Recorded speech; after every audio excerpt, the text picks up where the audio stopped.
সবকিছু শুরু হয়েছিল এক আন্দোলন দিয়ে। শিক্ষার্থীদের কণ্ঠে উঠেছিল সাম্যের স্লোগান, আর রাজপথে নেমে এসেছিল হাজারো তরুণ। সেই আন্দোলনের আজ গিয়ে লাগে রাজনীতির অভিজাত লিন্দে। আর ঠিক তখনই এক নাম বারবার উচ্চারিত হতে থাকে, ব্যারিস্টার শাহিদুল হক সুমন। একসময়ের ফেসবুক লাইভের নায়ক, দুর্নীতির বিরুদ্ধে সোচ্চার কণ্ঠস্বর, যিনি রাস্তায় দাঁড়িয়ে অন্যায়ের প্রতিবাদ করতেন, সেই মানুষটি এখন বন্দি জীবন কাটাচ্ছেন। ২০২৪ সাল, জুলাই মাস।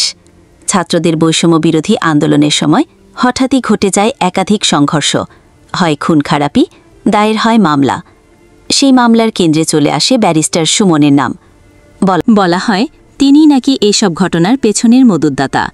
২১ অক্টোবর তাকে গ্রেফতার করা হয়। ঢাকার মিরপুর থেকে তাকে তুলে নেওয়া হয় রাতের আধারে। অভিযোগ ওঠে খুনের চেষ্টা, রাষ্ট্রবিরোধী ষড়যন্ত্র। রিমান্ডে নেওয়া হয় ৫ দিনের জন্য। তখন থেকেই দেশের মানুষ বিভক্ত। কেউ বলছে তিনি ষড়যন্ত্রের শিকার, কেউ বলছে আইনের শাসন কারো জন্য ভিন্ন হতে পারে না।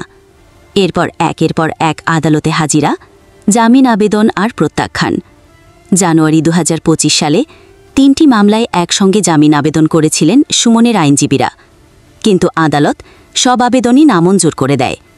কেউ কেউ বলল এটা রাজনৈতিক প্রতিহিংসার বহিঃপ্রকাশ, আবার কেউ বলল আইনের প্রক্রিয়া অনুসরণ করেই সব হয়েছে।